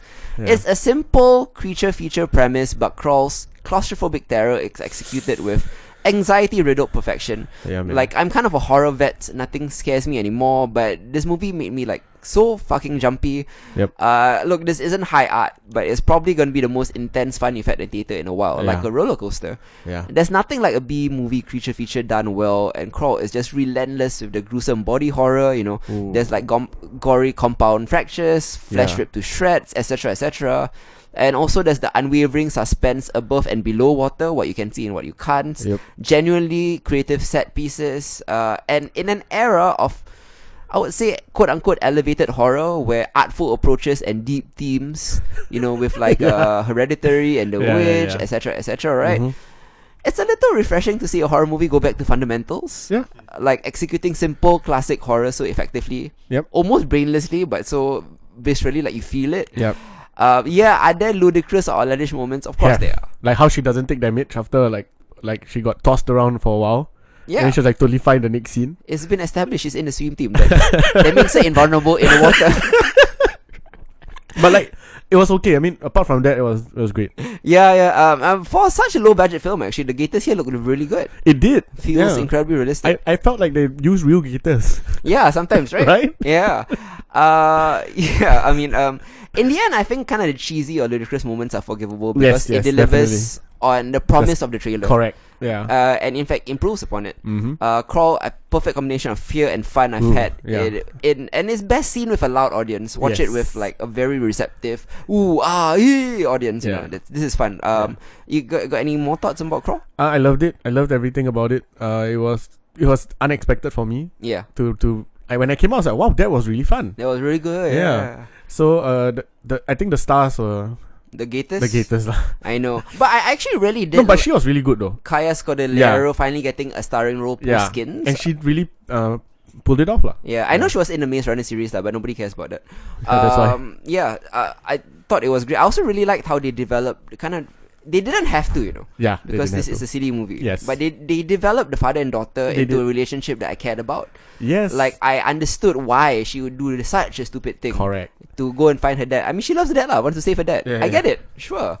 Rather than the normal horror movie protagonists who are just stupid. Exactly. You know. So she had to do this. Of course. It made sense for her to do this. If anything, it was the dad that was dumb lah. Exactly. But like since she's the main character, you don't want to hate the horror protagonist. No. Because then you just want to move. You're just enjoying the horrific things happening to her lah. But now you get it. Yeah. It's a nice setup in the beginning to establish that she was in a swim team, which Correct. explains why she can swim so fast. Yes. Sometimes Like a gator. like a gator, they teach you Aquaman techniques where she's invulnerable underwater apparently. But those are some of the things that you just have to accept lah. No, I was fine with it actually. Yeah, it's a 7.5 out of 10 for me. Oh, same. 7.5 too. Yeah. Nice. Speaking of underwater scary things, next up we'll be talking about the one and done, sadly only season of Swamp Thing. Because of a budgeting error. God damn it. Yeah, in case you haven't heard, right, the fledgling DC Universe not only shut down production after episode 10, Yeah. it was supposed to be a 13-episode season. It cancelled the show outright after just one day. Yeah. Why, you ask? It had nothing to do with quality or fan Nope. reaction, because frankly, it was cancelled before any of those things could happen. Could happen, yeah. Like, nobody could react to it. Nope. In fact, it was cancelled because of an accounting error. So Yeah. here's the deal: Swamp Thing was shot in North Carolina, Yeah. where they promised a $40 million Tax tax break. rebate. Yeah. Yep, this helped DC Universe offset the $80 million first season. Correct. So they only had to pay half. Yeah. However, the paperwork error on the part of the Treasury meant that the rebate never Yeah. materialized. So it's not the fault of DC. Not the fault of DC. Yeah. The North Carolina Treasury made an accounting error, did not give them the tax rebate. Yeah. After it was rectified, another mistake. They gave them 14 million rather than 40 million. Yeah. So there you go. That left Warner and DC on the hook for an extra 26 million Yeah. they thought they would get back. For a small, tiny streaming service, this is a lot to lose, Yeah. This is not like Netflix or Amazon, They're not established yet. This is a startup. Correct. And they decided to cut their losses, which I understand. Yeah. But that's a shame because the Swamp Thing was actually a really strong show. Mm-hmm. And the best the character has ever been presented in live action. Swamp Thing really, speaking of body horror, like, it really revels in grotesque body horror, much like Crawl did. Ecological strangeness and like a thick atmosphere of suspense. The horror mood, the suspenseful vibe, and the dedication to gores and scares makes and also, like, I have to mention, excellent character design. Yeah. Swamp Thing looks amazing. Just some of the elements that I loved about the show lah. In terms of atmosphere and aesthetics, which were established by James Wan, who directed the first 2 episodes, this was top notch. And the swamp itself felt like a character. So the Swamp Thing is kind of a Vertigo OG, right? Where was it held in? It was shot in North Carolina, Yeah. I mean, but the Louisiana. Louisiana, right? Yep. Okay. Yeah. Which is where the Swamp Thing comics were held based as well. then, Based in, yeah. Yeah. So Swamp Thing was a Vertigo original character. Yes. Not original, but it kind of established the imprint. Yeah. So it practically revamped magic, spirits, and the occult in DC. Similarly, the show isn't just about the green and ecology. It's also about how the natural and supernatural intertwine. There are many ghosts and spirits and voodoo curses. There are monsters created by mutagens and voodoo priests. It all makes for a very thick and creepy atmosphere in the Louisiana bayou and its various backward settings. Nice. That being said, the show is not perfect, but it never Okay. got a chance to grow. The character work is pretty around the mill. The acting is serviceable, and some of the episodes were particularly CW level at the end. Okay. As we mentioned, the production team were informed during episode 7 that the show will be cut from 13 to 10, which kind of explains why the last few episodes felt so hurried and sloppy. They kind of were in a rush to finish the story. And to like fit everything. Yeah, they were expecting 6 more episodes, or in fact 6 more seasons or whatever. They were just in a rush to wrap everything up. So it made everything feel very sloppy lah. Hurried. Yeah. These flaws make it not the best DC Universe show, but it's still a good one. I would rank things like Doom Patrol, Young Justice, and Titans way above this. Okay. But Swamp Thing as a whole was a very strong show and had so much potential. Too bad we couldn't see it fulfilled. Alright. Overall, it's a 7 out of 10. But we're still getting our other DC shows, right? Of course, yeah. Okay. I mean, Titans back for season 2, Doom Patrol's back for season 2, Young Okay. Justice renewed for season 4. So, a lot of stuff coming out of DC Universe, just not Swamp Thing. Okay. But I would give this a 7 out of 10. And yeah, the last few episodes were like a 3 out of 10. But I mean, I gotta give it a pass lah. Okay. You like think about the circumstances they were facing. Yeah, It's like, yeah, I can't really blame you lah. These were shit episodes, but what you gonna do, right? yeah. Okay, next up, talking about speaking of big streaming services, Yeah. nothing bigger than Amazon. Yes. Nothing bigger than Amazon. Jeff Bezos, $400 billion behind him. So he's making a lot of quality, high concept, high level, big budget shows. Yeah. One of his new, Well, not him lah. not him lah, but he's producing it. Lah. Yeah. Okay. His company. The latest Amazon adaptation is based on an ultra-violent X-rated comic from Garth Ennis, otherwise known as just a Garth Ennis comic lah. Okay. The book and the show is called The Boys. Yeah. It revolves around an informal group known as the Boys, who are a gruff and brutal lot who hunt down and murder superheroes who step out of line. In a world where superheroes exist, they are all in this universe lah. They are owned and corporatized like celebrities, Yep. and many of them are kind of corrupted by their pedestal, engaging in reckless behavior that result in collateral damage. For example, in the opening 2 minutes, Yeah. our protagonist Huey is talking to his girlfriend on the sidewalk. They're talking about having dinner. In the blink of an eye, she explodes into goo and blood and bone because a speedster accidentally ran into her. Yeah. Yeah. So that's the kind of collateral damage I'm talking about. Most of the A-list heroes in this world are represented by a team called the Seven, which functions as a Justice League analog. They are owned by the Vought Corporation, which is huge. Imagine Lockheed, Apple, Google, Disney, Amazon all combined. Yeah. They're that big. They pick and choose the heroes' missions based on polling numbers such as the demographics of the victim and how well state rescue might play to their base. It's all based on marketing and convenience, and it's for profit, which is ethically compromising. They star in their own action movies, which are really popular based on their lives, like Disney. They endorse products, they drop by late night shows, but it's all just marketing, making us question our own superhero worship or celebrity worship. They protect their reputations at all costs because that's what they peddle. For example, there's a passenger plane that is hijacked by ISIS terrorists. When the hero Homelander, which is a Superman analog, makes a mistake in the rescue, rather than save the hostages, he makes sure all of them die so nobody can report his mistake. Okay. You can see why they need to be put in check. But the anti-heroes aren't that much better. They are an ends justify the means group, which puts civilians in harm's way as well. Yeah. The Boys is both a repudiation of superheroes and anti-heroes. Okay. In the case of characters like the Punisher, or at least it means to be. Okay. But after a few episodes, the show seems to revel in its perverseness much too earnestly. The show really becomes an exercise in how it can out Gonzo, Preacher, and Deadly Class, and Kick-Ass, we're gonna be like way more edgier than that, it's kind of that thing. no. How can we be more violent? How can we be bloodier and gorier and more sadistic than everything no. that came before? Let's one That's up never this, yeah. Yeah. On the one hand, I realize the graphic nature of this X is meant to shock you out of Hollywood's portrayal of superpower. The devastation and damage that they can cause with a flick of a finger is actually quite biblical, and we must see that, right? Yeah. There's one scene where a guy giving cunnilingus to a superhero has his head squished like a fruit when she orgasms. Things like that. Yeah. But there comes a point when any commentary they were trying to make gets lost in the fun that they're having. When you critique something, you have to have an argument beyond that's good, that's bad. Yeah. And the boy struggles to find that argument beyond saying that's bad. Okay. The only character that kind of keeps the show worth watching is Starlight. She is a real honest-to-goodness superhero and a very idealistic young girl from Iowa who grew up with superpowers and the superhero propaganda. She's raised by a pushy pageant mom. Yeah, I love that. With and all of that, and all she's ever wanted to do is save lives and do the right thing. Be a superhero lah. Exactly, Yeah. and when she gets called up to Vought to be in the by Vought to be in the Seventh, she's thrilled. But immediately her worldview is shattered. One of the Seven's members pressures her for a What's her blowjob. name? The Deep. The Deep, right? Aquaman. Aquaman analog. Specifically Aquaman from Entourage.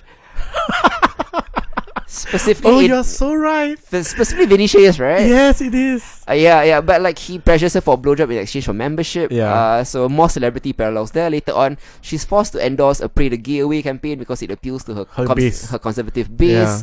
She's forced to trade in her more modest attire for a sexy, revealing swimsuit costume to appeal to male teen consumers. Yeah. So her arc is probably the most thoughtful and richest, and it reveals the pressures that superheroes are under and how bit by bit they can lose their humanity lah. This is the what if superheroes had capitalism lah.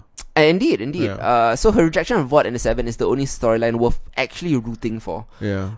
Beyond Starlight, the Boys has kind of many issues. The problem is that they think they are original, but the truth is dark, gritty, and realistic superhero deconstruction hasn't been new since the 80s, since The Dark Knight Returns and Yeah. since The Watchmen.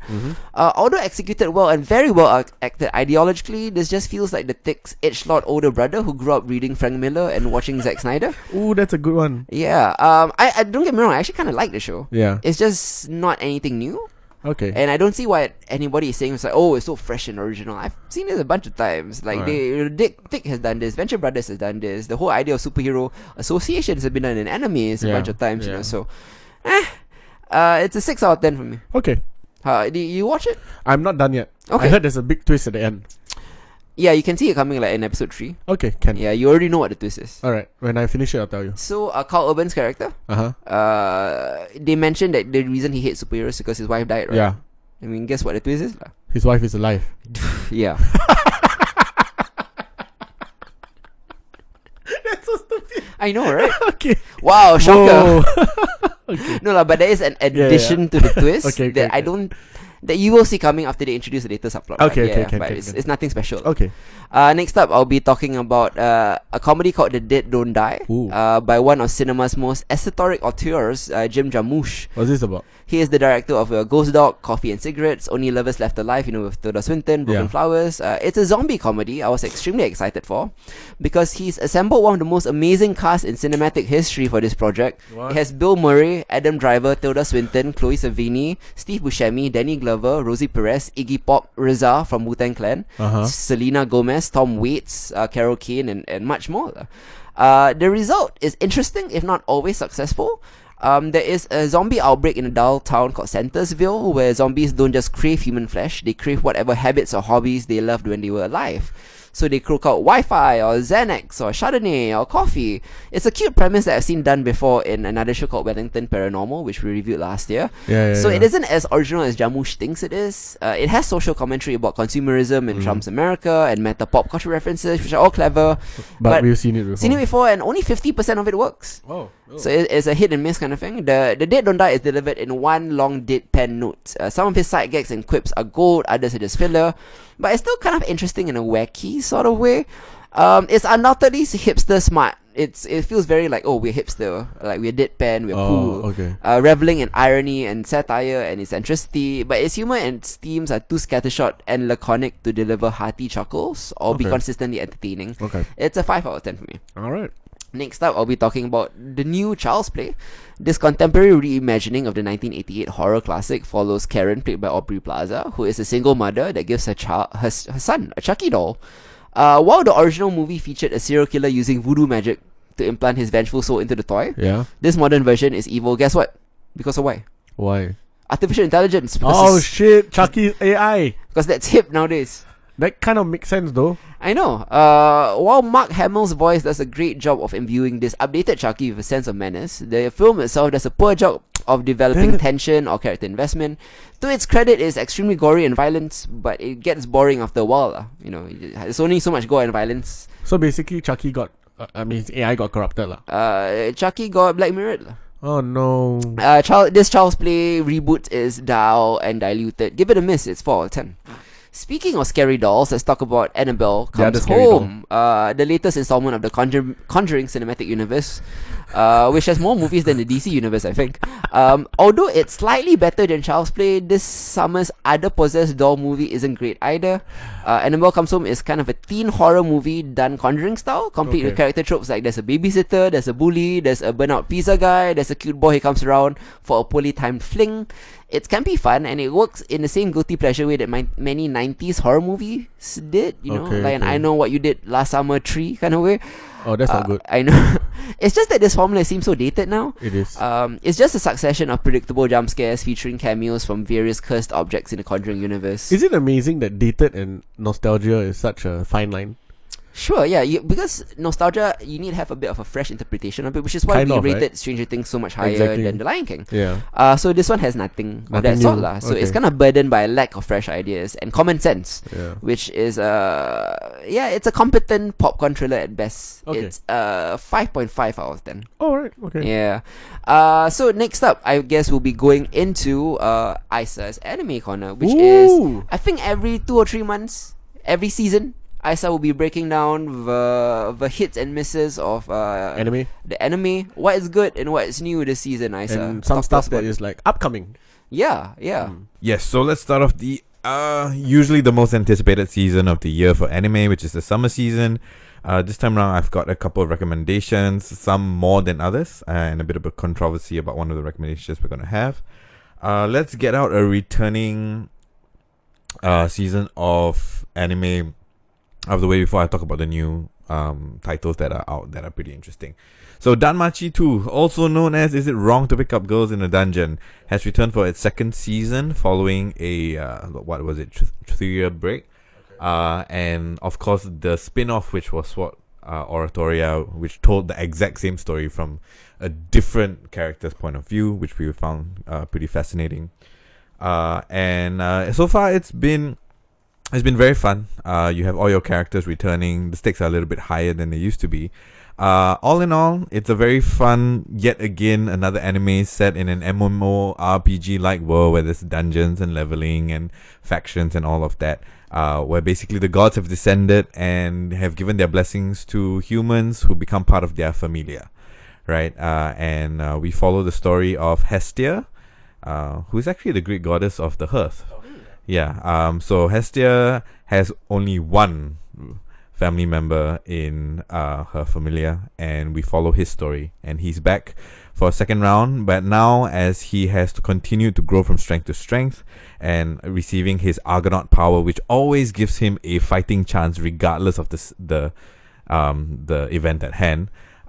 He's now become very desirable to a lot of parties in the world of Oratoria, and basically the story plays out from there. So season 2 has come out on the tail end of the feature film that just debuted about 3 weeks ago, so you can go and check that out as well. It's unrelated to the main storyline itself, but it's a nice kind of like side away where you get to see a bit more character development from some characters that we don't usually get to see that much of. So that is Danmachi. Season 1 is on Netflix, so if you want to check that out, it's kind of an easy breezy binge. It's nothing groundbreaking. Animations by JC Staff, so fight scenes are okay, right? I mean, we've already talked about JC Staff and you know how things are outsourced. Right, yeah. But yeah, if you're a fan of things like Sword Art Online, you know, and you kind of want the same vein of things, it's easy to watch. There's plenty of fan service, and has all the elements that, you know, if you're a gamer, you enjoy. Yeah. Okay, next up, we're gonna talk about one of my favorite this season so far. I was turned on to the manga by Chris, a good friend of ours, and it's called Fire Force. So Fire Force takes place in the near future, in the 106th year of the solar era of Tokyo, right? Yeah. And so for some reason that we don't know yet, people have started combusting spontaneously and turning into demons that they call infernals.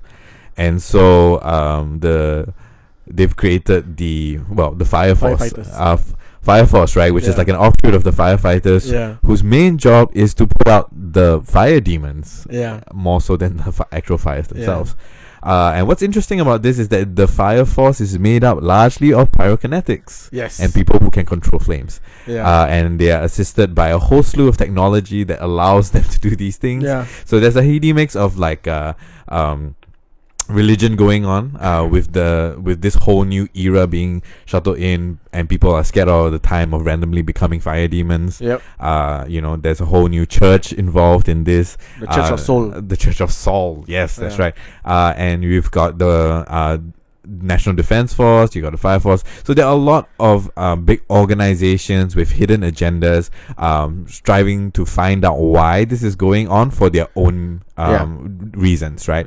So embedded in the midst of all that, we follow the adventures of one particular fire soldier, as they are called, who is a third generation pyrokinetic.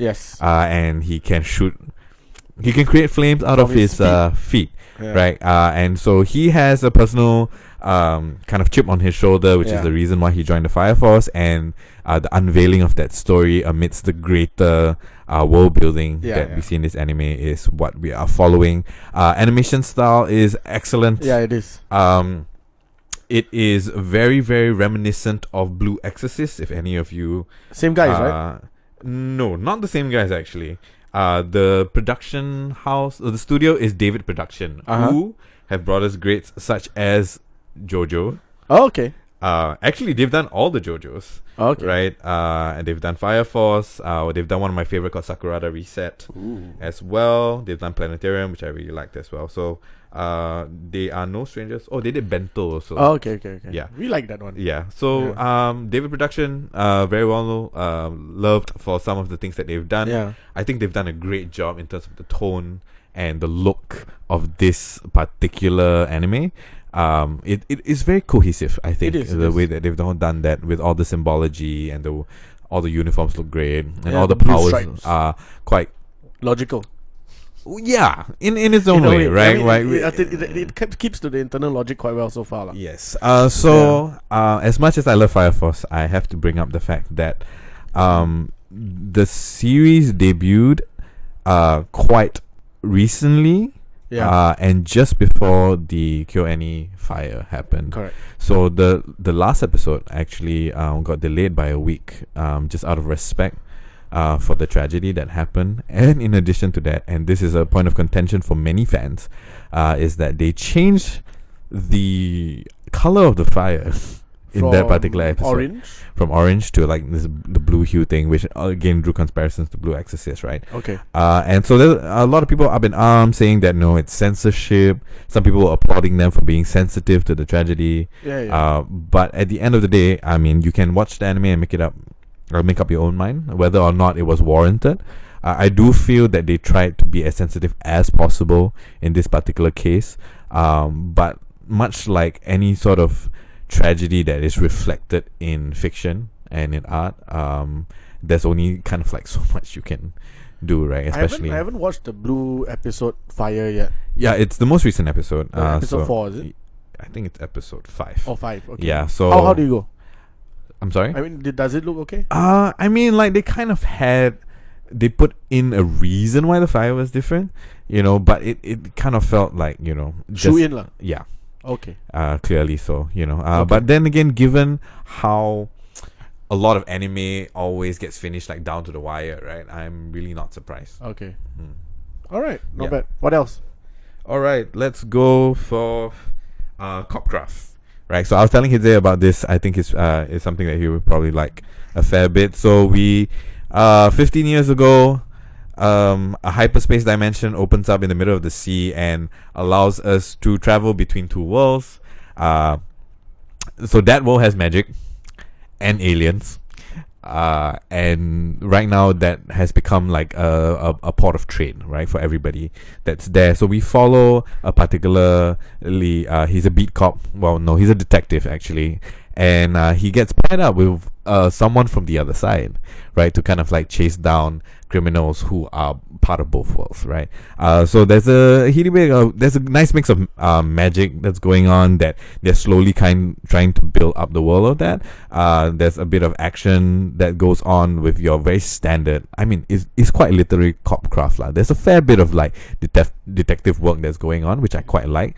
And all your standard buddy cop tropes. But because she is an other and an alien, it sets it up to be quite fun. So far, I've been enjoying that. 3 episodes in, and I'm quite curious to see where it goes. Yeah. Next up, I'm going to talk about Vinland Saga, which for me is probably the best in terms of production value. Brought to you by Wit Studio. Wait, is it out already? Yeah, Vinland Saga's out. Oh shit, I haven't watched it yet. Yeah, but so I saw the trailer. I think some of the episodes have been on hold. It's only 3 episodes in right now. Okay. Vinland Saga is brought to you by Wit Studio, who are the people who brought you Attack on Titan. I mean, the animation looks really good. It is exceptionally good. Wow. And out of the crop of summer anime, I have to say its production value is probably the highest. I read a bit of the manga, The manga was good. and it's kind of like historically based. Yes, it is. Right? Actually, there are a lot of... I can't really tell if it is historically accurate per se, Mm-hmm. but it's definitely one of those alternate history things Okay. that's going on. So think Vikings, Mm. but anime. Ooh. And I think that's a big enough draw for most people. So I mean, of course, the Vikings have made a name for themselves, and the strongest of the families always thirst for violence. So we follow Thorfinn, right, who is the son of one of the greatest Viking warriors of his time, and he spends his entire boyhood on the battlefield trying to enhance his skills in order to redeem. Not to redeem, to take revenge on his father who was wrongfully murdered. Okay. Yeah.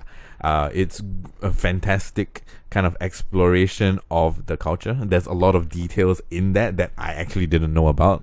Like, for example, did you know that Vikings only bathe on Saturdays? Now I know. Yes. Yeah, And now I know. I never knew that before. I Googled it, and apparently it's a thing.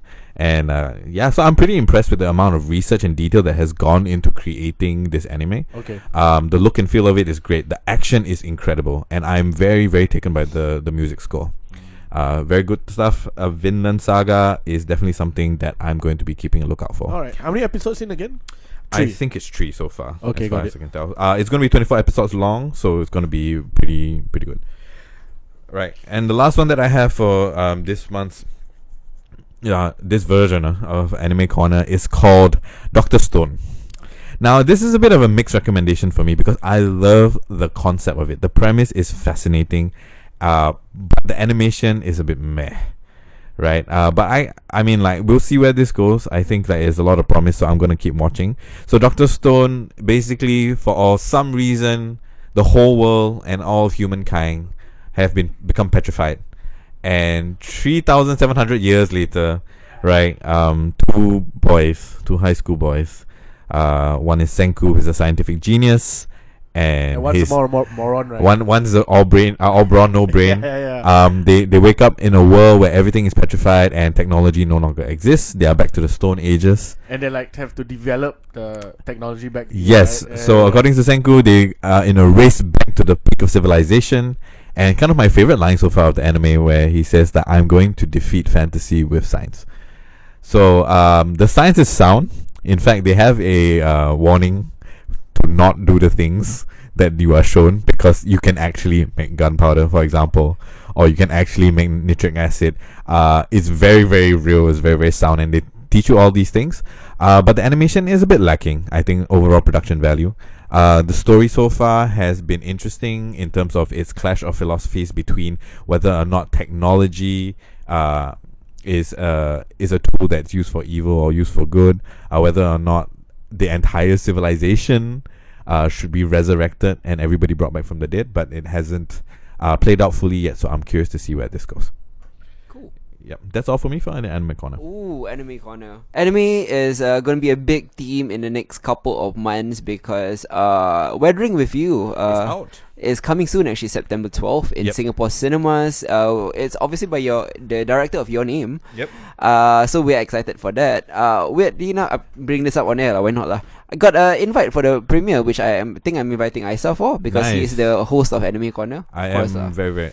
It's already surpassed Your Name in Japan. Japan, And it just opened this weekend. Crazy, Your Name Yeah. was a big success, so this must be Exactly. a really huge one. So I mean, I'm hoping that people all over the world are wising up to how good anime can actually be. Correct. Because I do feel like Your Name was snubbed very, very badly. Yeah. In a couple of months, we'll also be talking about Karen Tuesday once the finale airs. Excited by that as Yes, well. I do have a lot of thoughts about that. Yeah. Sorry, Hadi, you got invited for Hellboy, and Isa got the better one. Like I got the short end of the stick here, man. Indeed. Okay, so before we wrap up, just a couple of last things. Obviously, you're talking about San Diego Comic-Con 2019. Marvel Cinematic Universe Phase 4 gonna be its own topic because that is the topic lah. Yeah. When Disney comes around, nobody can talk about anything else. But for the sake of fairness, let's talk about your own highlights outside of Marvel. What stood out to you from San Diego Comic Con 2019? I would say The Expanse lah. Yeah. I mean, we have been huge fans of the series, right? Mhm. Yes. And this is what season Season 4? 4, right? Mm-hmm. Under a And- new. Yeah, under Owner. Netflix, right? Are they Netflix? Jeff Bezos, our Lord and Savior. Oh no, sorry, Amazon. Yes. Yeah. Yes. But goddamn, I can't wait. I'm Yeah. so glad that it got picked up. It was fun. I saw the trailer and I was like, okay. That Bezos money was put to good use, though. Yeah, some of the new footage, like the first 5 minute sequence of them landing on the new planet beyond the Stargate. Yeah. Beyond the Stargate. Whatever you want to call it. The ring, the ring, right? Yeah. Yeah. Well, it looked really cool. The trailer looks really cool. Excited for that. Anything else that caught your eye? Come on, Picard, man. I am very excited for that. Yeah, Picard gave me chills. It looks great. Plus, to my utter shock, it gave away that Jean-Luc has. It will be interacting with returning faces from Voyager and TNG. There is 7 of 9. Data is back. And Hugh the Borg from a season 5 episode called I, Borg. Yeah, he's been waiting all his life for Like this. 20 years. Yeah, He's been waiting for this callback. Yeah. And all the original actors reprising, Brent Spinner, Jerry Ryan, all of them are back. Plus showrunner Michael Chabon, who is a Pulitzer Prize winning author, by the way, also directed an amazing short tracks episode called Calypso, which that was we good. reviewed. Yeah, we talked about it. So I mean, it's great that he's show running this entire show. Most of the episodes are directed by Jonathan Frakes, who is Riker. So considering he's directing, he's on set. I'm sure Riker is going to be there too. Yes, and do his chair move. And do his try move, yeah. And Marina Sirtis has been recast as Deanna Troi. Yeah. She's back too. So, wow, amazing stuff. I'm surprised there was no Discovery news, though. They didn't want to give it away, lah. Yeah, it's fine. There's a lot of uncharted territory in Discovery. Quite literally. Yeah, they were more talking about Lower Decks and the animated comedy. I actually am looking forward to Lower Decks. It looks incredibly fun. It's by Rick and Morty writers, so it's not going to be like the Orville they were saying. It's going to be very faithful to Star Trek canon, just funny. Nice. Next up, I want to talk about The Witcher, which looks amazing. It might be the next Game of Thrones type fantasy series in terms of scale and spectacle that people might actually be obsessed with. It might actually be one of the best video game adaptations so far. It's not a bit tough because this is based on the books. It's based on the right? books that the video games were based on. Yeah, fair enough. But I mean, the video games are way more popular, lah. Yeah. I mean, the books are Polish, right? Were they Polish? Were they? I have no idea. I have no idea. Yeah. I mean, I know there's a Polish company that created the game, Yes. but that's about it. Yeah, but I mean, Henry Cavill looks good, but that wig needs to. They need to work with that. Yeah. For sure. There was a bathtub, which is funny. Yeah. Shout out to people who have played Witcher. But the beats seem to be quite on point to the game, lah. Because my only comparison is to the game. But this is I didn't read the book. This so is I a wouldn't younger know. Geralt. It looks like, so it's pre-game. Yeah. Okay. Yeah, so it's pretty interesting that they decided to follow the game aesthetic, right? Or at least the tone of it. With the book storytelling. With the book storytelling, which is fascinating. I think that's going to be a very interesting way to move forward. Nice. It's a great way to kind of tap on the existing fan base of the games, right? Which is immensely popular. Yeah. And not an easy game to play, mind you.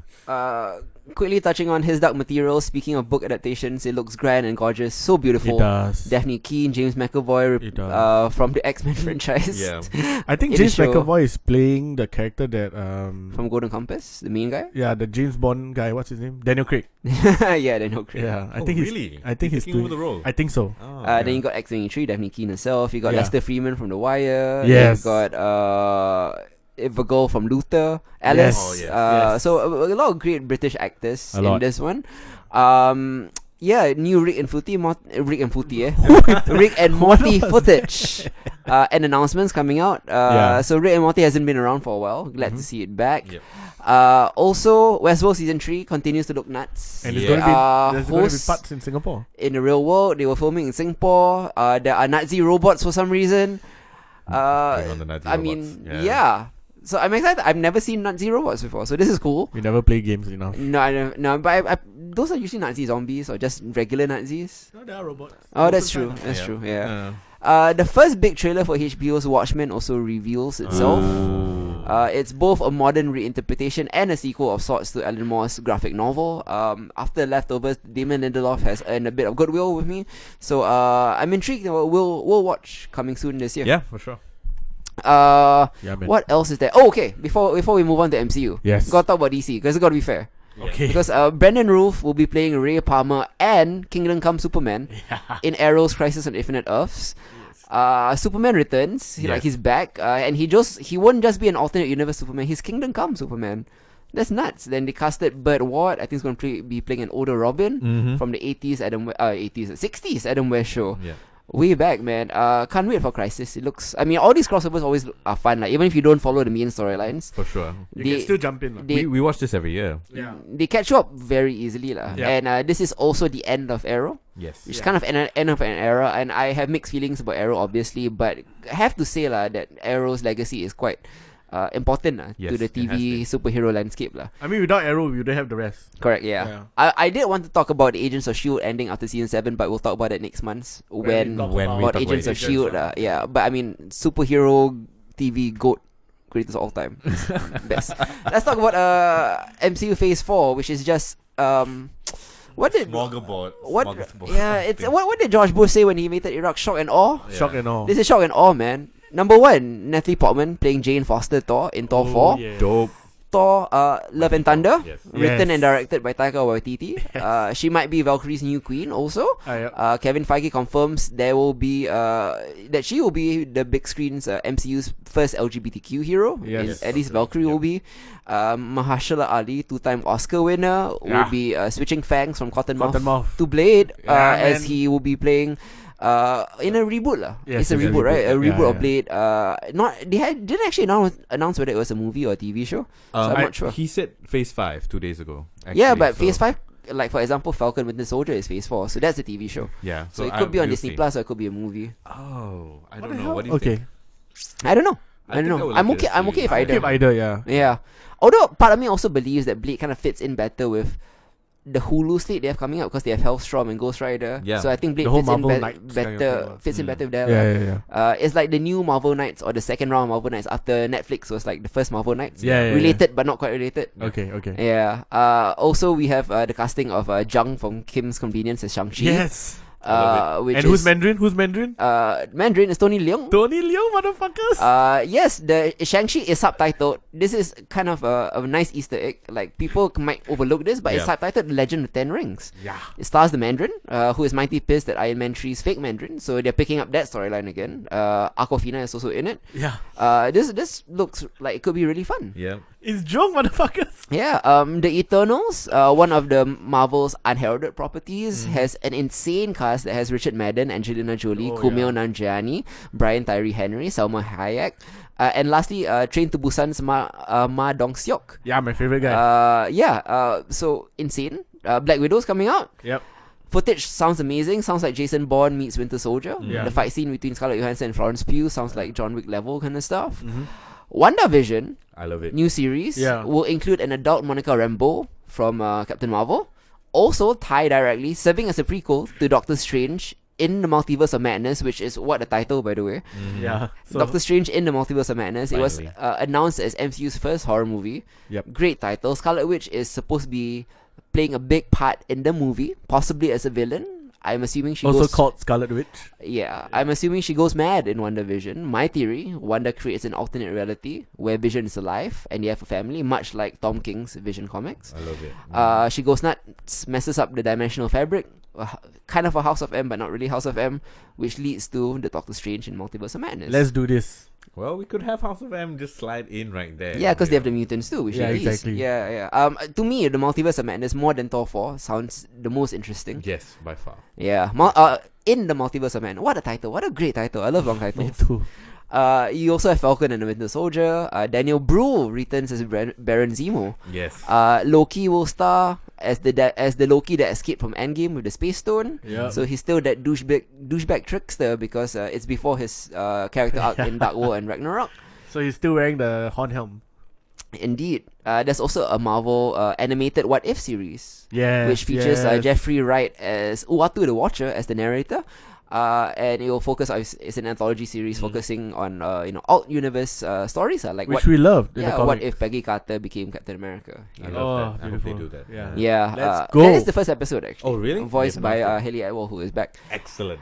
So here's what I loved about the announcements. They're all based on amazing comic book runs, like Jason Aaron's Mighty Thor run for Thor: Love and Thunder. Feige name-checked Tom King's Vision miniseries for WandaVision. Yep. Feige name-checked Matt Fraction's run for Hawkeye. So just follow these great comics and you can't go wrong. And for those of you who haven't read any of these runs, I mean, go to your local comic book store and like pick it up lah. Some of the best runs in the last 20 years. Definitely. Yeah. Very underrated, especially you look at the names like Tom King and Matt Fraction and Jason Aaron. Some of the best work that's ever been done in Marvel Comics recently, like, although they have very low readership at the moment. Yep. Yeah, Feige also pretty much just offhandedly confirmed Fantastic Four and the Mutants are on the way. Yeah. But you got to save something for D23, right? That's true. You can't give it away at SDCC. Yeah. What stood out to you the most, and what are you most excited for MCU Phase 4? Jane Foster, right? As Yeah, Thor, man. that was quite fun. Natalie Portman coming back in a major role, considering how she felt so unhappy the last time. Exactly, but I think now Huge because surprise. I mean her role is expanded lah. Yeah, she is the role. Yeah, she is the role. Yeah. Angelina Jolie as one of the internals. She got a standing O. What's that movie coming out that she's in? The one that she's the villain. Maleficent. Maleficent, yes, I couldn't pronounce it. Yeah. That's coming out also right another year. Maleficent 2 actually. Yeah, It's a sequel. the sequel. Yeah. So Angelina Jolie's thing. Oh, and Thor going all Netflix subscription and all that during his little thing, Yeah. and Kevin Feige just standing there. Yeah.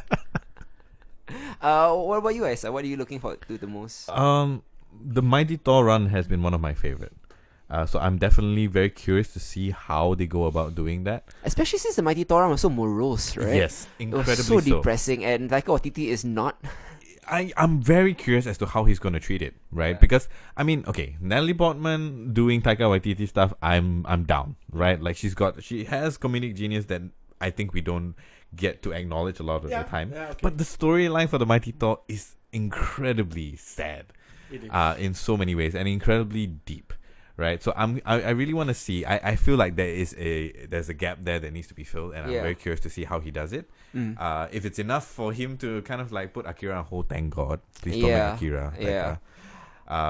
Don't touch it. I Just know. don't touch it. That to me is going to be the most interesting. I'm very interested to see how the TV series tie together with the movies overall. Because it's the first time we are actually going to have that in the MCU. I mean, I guess like actual Agent Coulson was, the star I of guess Agents so. of S.H.I.E.L.D. Yeah, but now like Disney's It's got really full tied in reign. now. Yeah, Yeah, so yeah. I'm very curious to see how they execute all of that, right? And just how much of a giant Disney already is. It's just going to get even better / worse. Important to note, they decanonized Netflix. Yes. Yeah, so Netflix, Defenders, all that not part of the MCU. Yeah. I don't have any particular issue with it. I felt like it was a great run as far as letting people think about what the possibilities are for Yeah. comic book TV. Yeah. But of course, like Arrowverse has been doing that for a while now, even before that. So If I can accept Grant Gustin and Ezra Miller as separate Flash, why not lah? yeah, sure, Yeah. definitely. And now they're talking about the multiverse. Sure. Now that we're doing it, what ifs even Yeah. better, right? But I am curious to see whether or not they will bring back those titles. Yeah. And if so, are they going to recast? I mean, they don't have to. They can just reintroduce them. I guess so. Yes. Yeah. If or they could just canonize them again. Like, it's up to them lah. It's possible. They could I pick and mean, choose. They could just not do Iron Fist, which is the Yeah. real issue, to be I honest. think like with Shang-Chi coming up, you have to bring Iron Fist back, Yeah. right? Because like that's an important part of the story, right? Yeah. They Or just are- bring back Colleen Wing. Oh, I would love for them to bring back Colleen Yeah. Wing. Yeah. Shout out to our girl. Yeah. Yeah. So I mean, too bad for Marvel Netflix. A nice experiment while it ran. Yeah. Yeah, for But sure. I don't think it has any particular place in MCU's future. I don't mind. I think they can't do this because it's so intrinsically tied in with the Sokovia Accords and Coulson and all that. Yeah. But if they could decanonize Agents of S.H.I.E.L.D., they would. Yeah. Which is sad because Agents of S.H.I.E.L.D. is great. But I kind of prefer it because I like that Agents of S.H.I.E.L.D. has its own... Can go on its own path without really being too tied in and tied down. Yeah, and I mean they've been able to be very smart about it, right? For the Yeah. last few seasons. Last few especially. seasons especially, I think is the reason I started considering superhero greatest all time TV show is because it had the freedom to go run its own course. its own thing, right? Yeah. While still neatly explaining away everything else. Yeah, Yeah. for sure. But I'm willing to accept that Agents of S.H.I.E.L.D. exists in an alternate universe lah. Because of course the alternate universe they might have also a Coulson, so Yeah. whatever, right? Yeah. I'm totally cool with that. Anything else you want to bring up from the MCU? No. I mean, like, it's a great slate of stuff. I'm curious to see where everything falls. It's going to be fun. I mean, because they haven't given an actual timeline yet, right? They were just making the announcements. For all 2020. that. That, just the years that 2021, it's coming yeah. out, Yeah. whether it's fall, summer, that kind of thing. Yeah, Yeah. so it will start in earnest next year. Yep. And the first one's going to be... I think it's either WandaVision or Falcon and Winter Soldier because they started Interesting. filming that already. Okay, okay. Actually, you know what? It might actually be Black Widow because there's almost done filming. Oh, right. Okay. I'm Yeah. looking forward to that. I'm curious to see how they go from here. It's nice to see ScarJo back. I think, like, as much as people have been giving her shit recently, she's been doing a great job as I'm really fine with her. Yeah. It takes place in between Civil War and Infinity War, apparently. Oh, really? Yeah. Right. So how much did they say how much of her backstory are we going to explore? No, be flat. I guess the villains are from her backstory, so Right, it'll be so- explored in that way. Okay. Before we end off on Wait, sorry. yeah, David Harbour is playing the villain, right? David Harbour is Soviet guy, right? playing. Yeah. Handler, I Yeah. think. Like, who has an issue with Captain America, apparently. Yeah. Fun times. So David Harbour, is excited to be part in the MCU as well. Another major franchise is in. Before we end on SDCC, gotta mention that like besides the movies and TVs, Comic Con is still about comics. So Yes. the 2019 Eisner Awards blessed our Lord and Savior Tom King with a bunch of awards for writing Batman, Mr. Miracle, Heroes in Crisis, Swamp Thing Winter Special, and a bunch of other things that he wrote. It's a bit unfair, but Tom King is just that good. Yeah. Elsewhere, my personal faves are Jen Wang, who wrote The Prince and the Dressmaker, which I reviewed last year on the show, also won an award. Jeff Lemire for Descender, Gideon Falls and Royal City, won an award. Jen Bartel won Best Cover Artist for her work on Blackbird and Submerge. Really like her Good artwork. stuff. Yeah, I'm a bit sad that Eternity Girl by Magdalene Bisagio and Sunny Liu, Suck It NAC, which I also reviewed last year. Didn't win Best Limited Series though, but Yeah. then again, like Tom King was in there, so It's hard. Yeah. It's tough to not give Tom King an award for God. anything that he does. yeah. And speaking of comics, we're gonna end it with the final issue of The Walking Dead. Robert Kirkman's long-running Walking Dead comic book recently came to an end at issue 193 without telling anyone. What a baller move. It's a shocking surprise finale for a series notorious for shocking, surprising deaths. It's only fitting. To be honest, I'm no longer a fan of the show or its spin-offs, but the comics have always been consistently good, primarily because Kirkman had a defined and definite arc in mind with a set beginning, middle, and end. Yeah. Unlike the TV show, which is mandated to go on forever, the comics have been able to tell set stories that don't drag because Kirkman always serviced stories first, not contracts or the whims of a TV studio that's intent on bleeding a stone dry. Yeah. It's their only moneymaker left. Breaking Bad is gone. Mad Men is gone. They just have their 8 billion Walking Dead series and the It's 3 spin-off. Rick Grimes movies and all of that, so it's a bit nuts what's going on with AMC.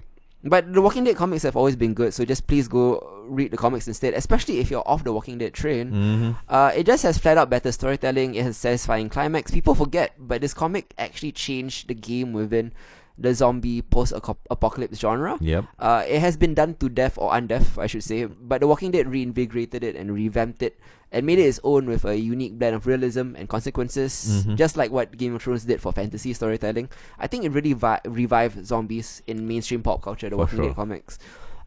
Before the surprise finale was announced, Walking Dead actually solicited 2 subsequent issues in August and September, issue 194 and 195, which were a ruse. They don't exist. They were fake. Fake artwork. Fake artwork, fake covers, fake descriptions.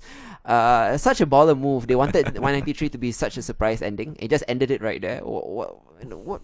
That's insane. I've never heard of anything like it. Like, there wasn't the pomp and circumstance and expectation that comes when a title is ending. Breaking Bad announced its final season or pomp Yeah. and circumstance. A saga announcing that its next 52 issues or the last 52 issues.